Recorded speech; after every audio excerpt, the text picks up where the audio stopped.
Wait for them.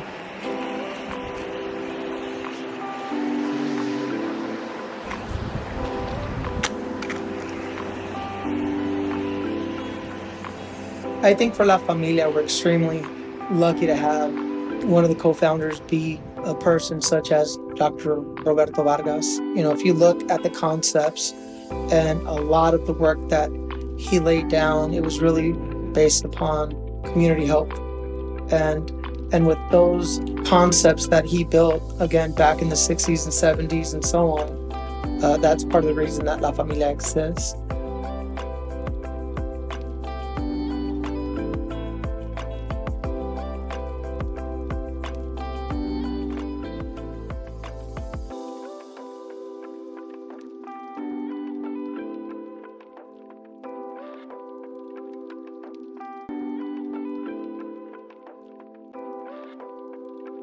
In a lot of ways, there's three big storylines to the formation of La Familia.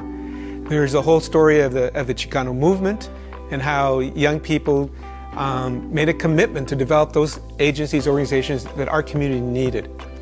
Then there's also the particular story of organizing in Oakland, which led to Clínica de la Raza, which then facilitated the organization of Casa del Sol, which then provided the opportunity to develop La Familia. And of course, there's the personal storylines, because everyone who's been involved with La Familia has their own story of how they got involved, how they supported, and so forth, and I have mine.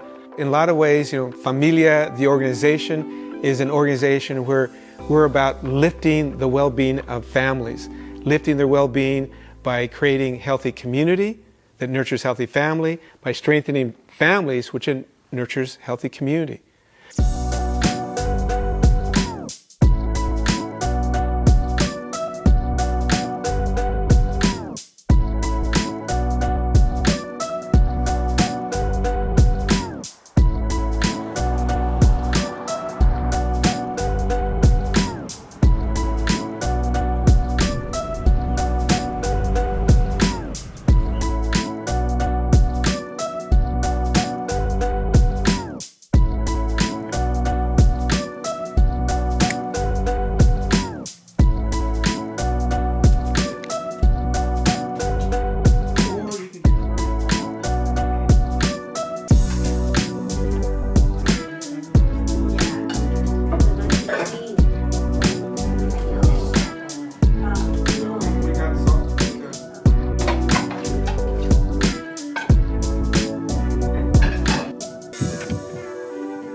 What about, we can sit right there.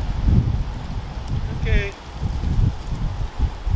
Well, along here, park and go up. And they'll take it up towards it. Do you guys remember this? Well, And were they?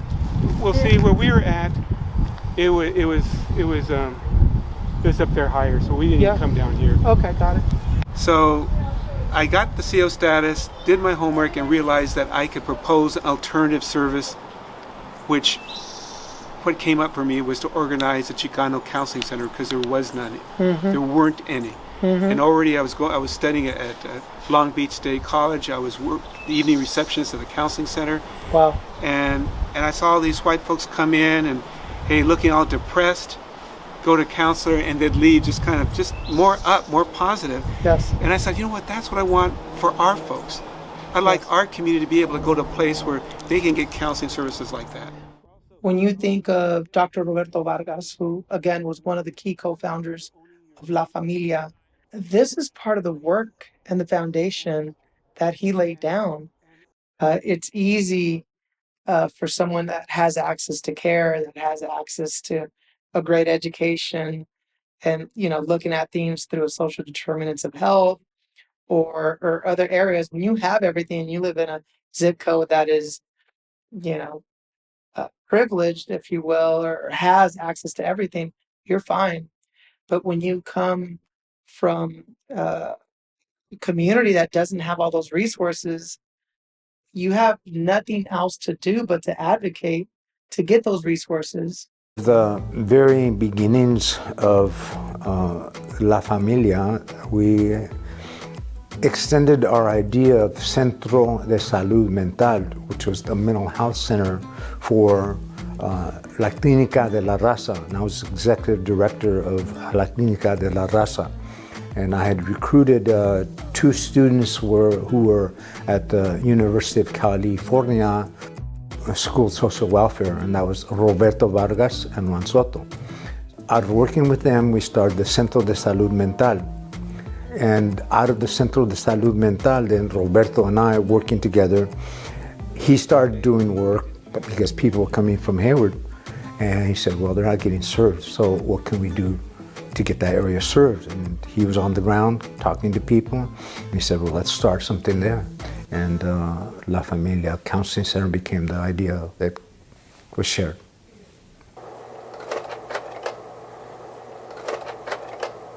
Early staff, and again, a lot of just very, very committed folks who saw themselves as beginning, one of the first Latino counseling centers in the country. So they're excited about the opportunity to kind of serve people and to create a model of service that hadn't been done before. Folks that were, that lived here in the community, or they were involved in either city government or even the corporate world, right? But they banded together, and it wasn't just Latinos. You had folks from the Filipino community, the African American community, all supporting each other and advocates, and a lot of stuff that we continue to see today. My involvement with community service, nonprofit organizations, in hindsight, I know it stems from the fact that I'm a product of nonprofits and community organizations. When my family and we migrated from Mexico City to Oakland, right there, the house is still where my mom's house on Fruitvale, a block away from Centro de Juventud. In 1972, it was the beginning of a lot of the organizations in the Fruitvale community. Clínica de la Raza, Centro Legal de la Raza had been there for years, the Spanish-speaking Unity Council, the Citizens Foundation. So all these organizations that were coming up in the Fruitvale, we were receiving services. The Chicano movement, in a lot of ways, was our kind of cultural commitment to actually continually do better and creating just justice for again, our community and others.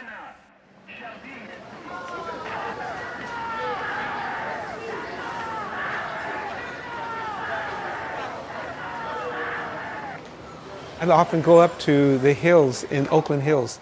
And when I had to meditate on some problem, I'd go up there just to ground myself and get a sense of who I am, where I'm at, and what needs to be done. And so Joaquin Miller Park I was up there and I said, you know what, given realities, we need to start a counseling center in Hayward that's, of the people, for the people of Hayward. So that's where my decision was made to work in organizing La Familia.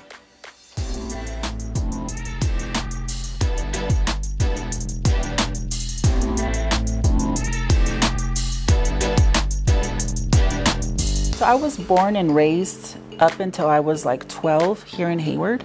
So I wasn't really familiar with La Familia per se. And probably when I was in the 9th grade, I needed therapy. And because we weren't considered low income per se, we just didn't meet the threshold. And I remember getting referred to therapy, family therapy, here at La Familia in Hayward. It might have lasted maybe a couple of months, but I remember coming and thinking, wow, I live in this city and it wasn't that far from where we lived. And I had just never noticed that this little house here on Mosine was therapy because it looks like a little house, right? So then I knew about La Familia, and I knew they were a mental health agency. It takes us back to the reality of where we were at as a Chicano Latino community, early 1970s. So here we start these programs, and we're looking around for, Chicano therapists, psychologists, psychiatrists, to come work for us, there's virtually none. And those that had been trained, they had been trained in therapeutic models that were based upon dominant culture practices. Los años que tengo como trabajadora social, que visité tantas familias, me di cuenta que las familias no solo te abren su puerta de su casa, sino te abren su corazón, porque ellos también vienen de donde nosotros venimos o de donde nuestros padres vinieron. Entonces aquí hay una conexión como latinos muy fuerte, que es importante que se mantenga eso, que se conserve eso, el sentir eso culturalmente, el idioma. Raza knowledge for the people, by the people. So the idea that through our dialogue, we could create new knowledge, new understanding to better serve us. So this approach meant that we talked in such a way where we took each other serious enough to say, you know what, we can be inventing new therapeutic approaches. There was a huge gap in services for Spanish-speaking families and Latino families in regards to mental health services and access to mental health services. And it's not just the traditional way that mental health services are provided. You know, when you think of mental health services, you think of somebody going to an office and sitting with a therapist, and you know they're sitting in their chair and they're answering questions and whatnot. But that wasn't the need of the Latino community when we were founded. So from the very beginning of developing Casa del Sol, it was recognizing that in a lot of ways we had to be a think tank action service center.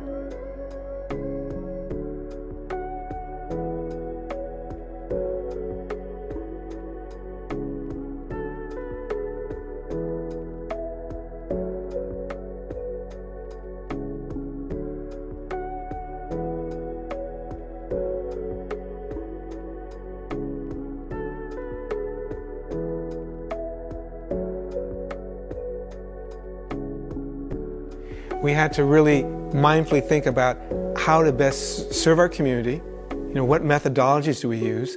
How do we even help our community understand mental health services? Because by and large, the rest of folks didn't know that much about them. We never had access to those services. So what language can we use to talk about some of the issues we're seeing in our community?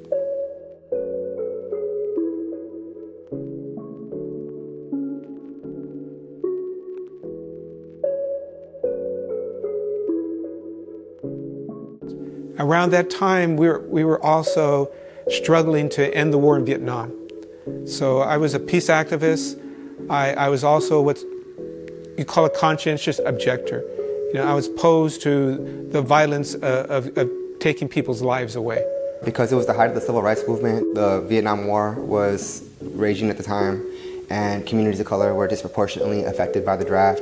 One of the first things that Centro Legal was really involved with was actually helping folks from our community apply for conscientious objector status. I did secure my conscientious objector status, and I negotiated with them that for my service, I wanted to organize a counseling center for Latino people. And they said, look, we're not going to pay you. I said, I'll find a way. They said, look, you've got to put in 2 full years. I said, it's covered. So I worked it out to go to UC Berkeley, School of Social Work, got a scholarship. That subsidized me to go up to Oakland to connect with others to begin organizing Casa del Sol. He was like that from the very first time I met him. I think that's what he was about. That's how he did things. So he came with, I think, that kind of way of seeing the world and offering certain values that he had. We tried to find different ways of educating our folks about what these mental health services were about. And so actually, Casa del Sol was initially, our name was Centro de Salud Mental, which in part we named it to help us get funding, because we want to tell the system, yes, we're about mental health. But then as the years passed, Samuel Martinez, one of our best community therapists, he said, you know what, we've got to change the name. It's got to be more reflective of the vision we have. So we changed the name to Casa del Sol.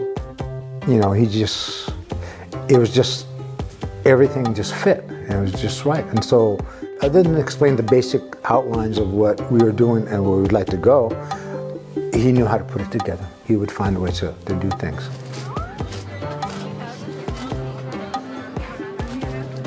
So I came to La Familia because I was really attracted to the work that La Familia has been doing for so long.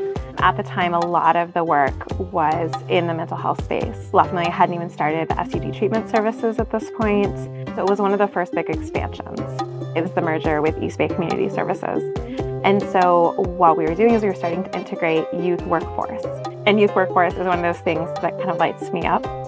Part of what's attractive about La Familia is we do really deep single issue work, but we think about it comprehensively. I think they're called like a...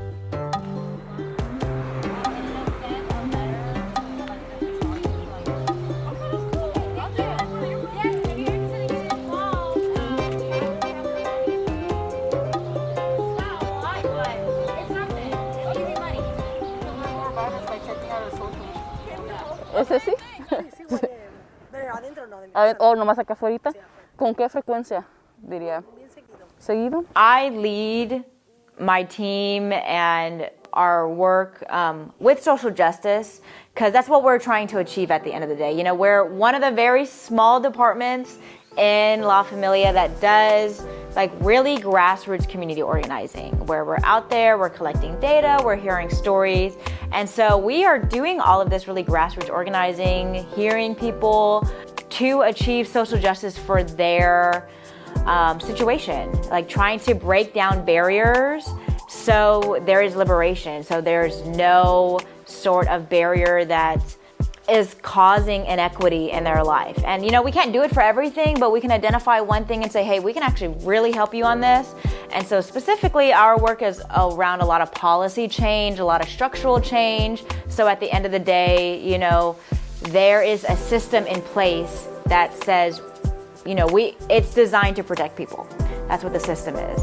We are about cultural consciousness, knowing who we are, knowing our origins, and also about social responsibility. It's our responsibility to correct the injustices, to make the social political changes that are necessary so that there's respect for our community as working class people.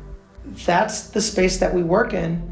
I think that's the space that we continue to have to advocate in, and part of the reason that we'll continue to be doing policy work, the reasons that we'll continue to be in the space of advocating for more equal access to health care, behavioral health, primary care, when it comes to COVID-19 and making sure that community members that didn't have access to vaccine got it.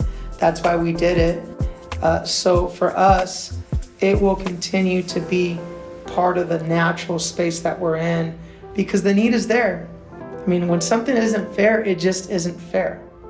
And that's why we're continuing to do this work.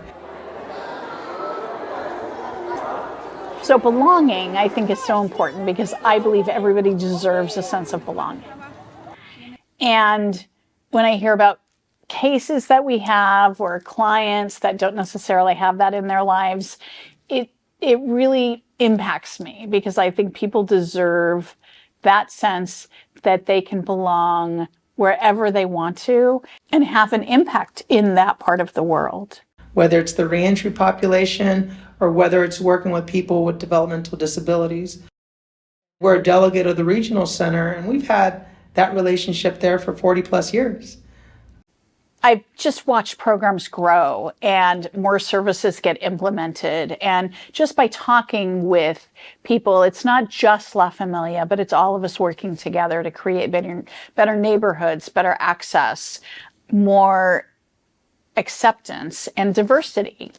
We have many hats here at La Familia, but no job is more important or better than anybody else. You know, my father always told me there is honor in work. And I think as long as you carry that honor with what you do for the community, there's some humility in that, you know? And to me, that's important to not forget that that could happen to me too. You know, people don't choose bad things to happen to them. They don't choose that. Sometimes life just happens, and you just need somebody to understand that despite life happening, it's okay to ask for help and support. 38, start leaning with you. Because right now everybody is struggling. Everybody is struggling with their emotions and, the fear of, can I do it? Can I do this? Sometimes it's just, we go through so much and, we really have to remind ourselves that we can do it, yes we can. I am free to make my own choices. I deserve to be loved.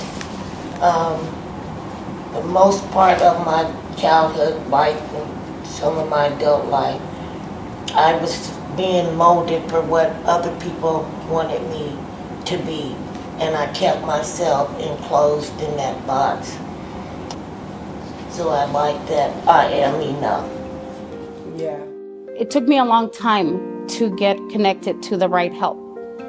And being here has given me that opportunity to give back and actually be the point of contact for people that need that help. And if I can help someone shorten that path from getting, being in need of help and getting the help, then I would want to be that. And that is why I like being here.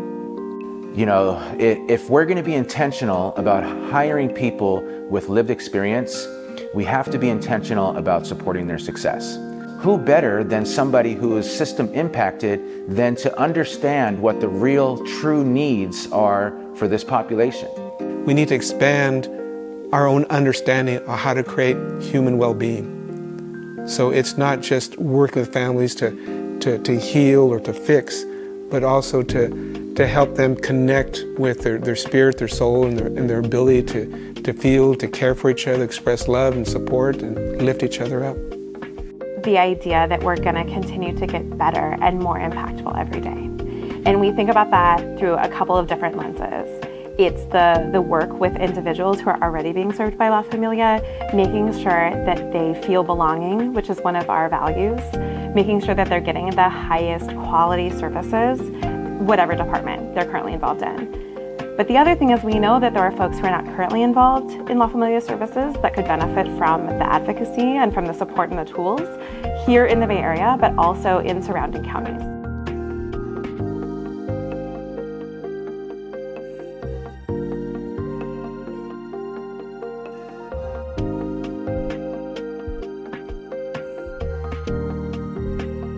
We started as an organization that was going to provide services in 2 local school districts. We started in January 2020 with Denair Unified School District and Patterson Unified School District. And through our partnership with La Familia, we realized that really our values were aligned. We're doing a lot of the same work. And so when the merger went through with La Familia, it was kind of a perfect fit. So we understand that there's a large Latino population and that they're underserved, and that's the key thing, is that they're underserved, right? The majority of our staff are from the area, from the Central Valley, so they know the community, they're from the community, and that they're also bilingual, and also, our staff are culturally sensitive, right? And they approach families with cultural humility, and I think that's really, really, really important. That'll help families, they'll be able to relate and hopefully able to open up and be more open to those needed services.